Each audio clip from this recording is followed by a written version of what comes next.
दोस्तों ठीक 15 साल पहले आज ही के दिन तारीख 26 नवंबर वो काला दिन बन गया इतिहास में, जिसे हम कभी नहीं भुला सकते हैं। भारतीय इतिहास के सबसे भयावह आतंकी हमलों में से एक इस हमले की कहानी बहुत ही खौफनाक है और तब से इतिहास में 26/11 को काला दिन के नाम से जाना जाने लगा। ये वो दिन है जिसे भुलाया नहीं जा सकता। आज मुंबई हमले की बरसी है। आइए मैं आपको बताता हूँ कि आखिर उस दिन हुआ क्या था। दिन था 26 नवंबर 2008 का, शाम का वक्त था। मुंबई हर रोज की तरह चहलकदमी कर रही थी। शहर के हालात पूरी तरह से सामान्य थे। लोग बाग बाजारों में खरीदारी कर रहे थे। कुछ लोग शाम के वक्त अपने घर पर लौट रहे थे। कुछ लोग शॉपिंग कर रहे थे। हर रोज की ही तरह माया नगरी मुंबई में वो दिन भी बड़ा खूबसूरत दिन था। लोग बाग अपने अपने काम में व्यस्त थे। कुछ लोग अपने परिवार के साथ, अपने बच्चों के साथ चहलकदमी कर रहे थे। कुछ लोग मरीन ड्राइव पर रोज की तरह समुद्र से आ रही ठंडी हवाओं का लुत्फ ले रहे थे। लेकिन भला किसी को क्या पता कि ये शाम इतनी खौफनाक और इतनी डरावनी शाम हो जाएगी। जैसे जैसे रात बढ़ती गई वैसे वैसे मुंबई की सड़कों पर चीख पुकार तेज होती गई,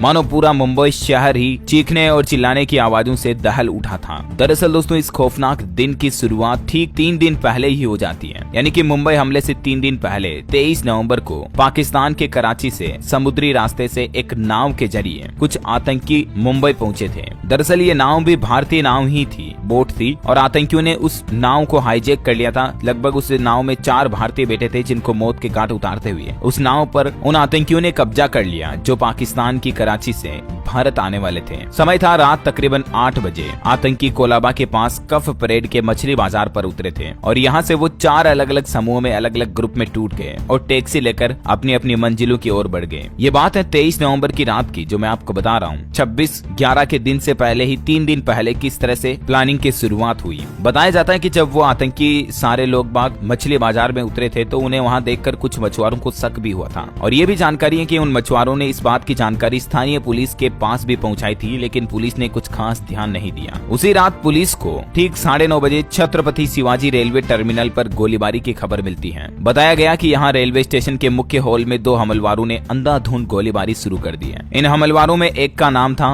मोहम्मद अजमल कसाब, जिसे फांसी भी दी जा चुकी है। टोटल 2 हमलवारे थे उस लोकेशन पर। दोनों ने AK-47 राइफल से लगभग 15 मिनट तक ताबड़तोड़ गोलियां बरसाई। रात 9:30 बजे 52 लोगों को मौत के घाट उतार दिया और 100 से ज्यादा लोगों को घायल कर दिया। छत्रपति शिवाजी रेलवे टर्मिनल पर चारों तरफ चीख पुकार और चिल्लाने की आवाजें सुनाई दे रही थी, मानो तबाही सी मच गई हो। और तभी अचानक मुंबई की कुछ और नामचीन जगहों पर गोलीबारी और आतंकी घटनाओं की खबरें आती हैं। एक के बाद एक अलग अलग लोकेशन पर ताबड़तोड़ गोलियां बरसाने और लोगों की जान लेने की खबर सामने आती है। आतंकियों की ये गोलीबारी सिर्फ शिवाजी टर्मिनल रेलवे स्टेशन तक ही सीमित नहीं थी, बल्कि दक्षिणी मुंबई का लियोपोल्ड कैफे, जो उन चंद जगहों में से एक था जो आतंकी हमले का निशाना बना। मुंबई के नामचीन रेस्तरां में से एक था ये कैफे और इस पर हुई गोलीबारी में 10 लोगों में से कई विदेशी लोग भी मारे गए। साल 1871 से मेहमानों की खातिरदारी कर रहे इस कैफे की दीवारों में धंसी गोलियां हमले के निशान छोड़ गई। वक्त आगे बढ़ता है, रात के 10 बजते हैं और तभी पार्ले में 2 टैक्सियों को भी उड़ा दिया जाता है। रात 10:15 साढ़े 10 बजे के तकरीबन ये भी खबर आती है कि पार्ले इलाके में एक टैक्सी को बम से उड़ा दिया, जिसमें ड्राइवर और एक यात्री भी मारा गया। और इससे करीब 15-20 मिनट पहले ही बोरी बंदर से भी इसी तरह के धमाके की खबर मिली थी, जिसमें एक टैक्सी ड्राइवर और 2 यात्रियों की मौत होने की भी जानकारी मिलती है। इन हमलों में भी तकरीबन 15 लोग घायल हुए थे। यानी कि मुंबई के 26/11 के काले दिन की शुरुआत 3 दिन पहले ही हो गई थी। और फिर नंबर आता है ताज होटल, ओबेरॉय ट्राइडेंट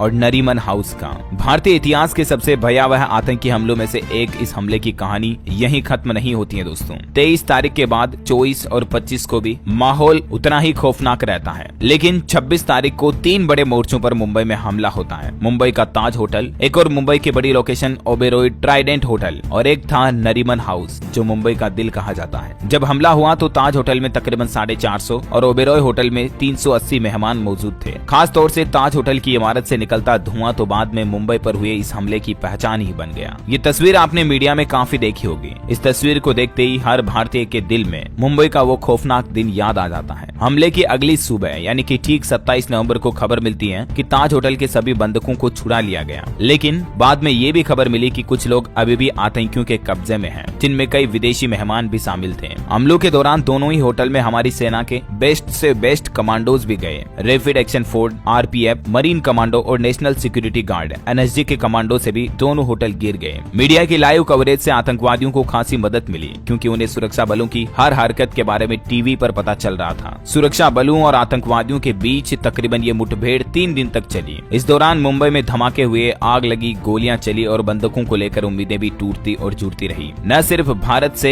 1.25 अरब लोगों की बल्कि दुनिया भर की नजरें ताज, ओबेरॉय और नरीमन हाउस पर टिकी थी। ये पूरा वाकया एक फिल्म की तरह लगता है। आज हम कई फिल्मों में ये चीजें देखते हैं तो ऐसी फिल्में देखकर हमें बड़ी खुशी होती है, लेकिन ये चीजें अगर जिंदगी में रियल लाइफ में होना तो हर किसी का कलेजा कांप जाता है। जिस दिन ताज होटल पर हमला हुआ उस दिन अंतर्राष्ट्रीय व्यापार संघ की संसदीय समिति के कई सदस्य भी होटल में ठहरे हुए थे। हालांकि राहत की बात यह रही कि इनमें से किसी को भी नुकसान नहीं हुआ, वरना दुनिया भर में भारत की किरकिरी और ज्यादा बढ़ जाती। लेकिन चाहे दोस्तों आदमी कितने ही बड़े ओहदे पर हो, जान की कीमत तो सभी की एक ही होती है। हमलों में कई मासूम और इनोसेंट पीपुल, आम नागरिक मारे गए। कई विदेशी मेहमान भी थे जो हमलों में मारे गए। हमलों की जब शुरुआत हुई तो यूरोपीय संसद के ब्रिटिश सदस्य सज्जाद करीम ताज की लॉबी में थे, तो वहीं जर्मन सांसद एरिका मान को भी अपनी जान बचाने के लिए इधर उधर भागना पड़ा था। चाहे कितना ही वीआईपी लोग क्यों ना हो, चाहे कितना ही बड़ा ओहदा क्यों ना हो, चाहे किसी देश का पूरा हीरो नायक क्यों ना हो, चाहे कोई देश का प्रधानमंत्री राष्ट्रपति क्यों ना हो, ऐसी सिचुएशन में सब अपनी अपनी जान को छुपाने में भागते हैं। तो वहीं ताज होटल के अलावा भी ओबेरॉय होटल में भी कई जाने माने दुनिया भर के पॉपुलर लोग थे, जिनमें एक तो खास हमारे भारतीय सांसद एन कृष्णा दास भी शामिल थे, जो ब्रिटेन के जाने माने कारोबारी सर गुलाम नून के साथ उस होटल में रात्रि भोजन के लिए ठहरे थे। नरीमन हाउस में एनएसजी कमांडो भी शहीद हुआ था। 2 हमलवारों ने मुंबई में यहूदियों के मुख्य केंद्र नरीमन हाउस को भी अपने कब्जे में कर रखा था। वहां कई लोगों को बंधक बनाया गया। फिर एनएसजी के कमांडोज ने नरीमन हाउस पर धावा बोला और घंटों तक चली इस लड़ाई के बाद हमलवारों का सफाया किया गया। लेकिन नरीमन हाउस पर हमारे एनएसजी का भी एक कमांडो शहीद हो गया। हमलवारों ने इससे पहले ही रब्बी गौवरियल होल्चबर्ग और 6 महीने की उनकी गर्भवती पत्नी रिवका होल्चबर्ग समेत कई लोगों को भी मौत के घाट उतार दिया था। बाद में सुरक्षा बलों को वहां से कुल 6 बंधकों की लाशें मिली। इस हमले में टोटल 160 से ज्यादा लोगों की जान जा चुकी थी। 29 नवंबर की सुबह तक 9 के 9 हमलवार आतंकियों का सफाया हो चुका था और अजमल कसाब के तौर पर एक हमलवार पुलिस की गिरफ्त में भी था। स्थितियां पूरी तरह से नियंत्रण में आ चुकी थी, लेकिन तब तक 160 से भी ज्यादा लोगों की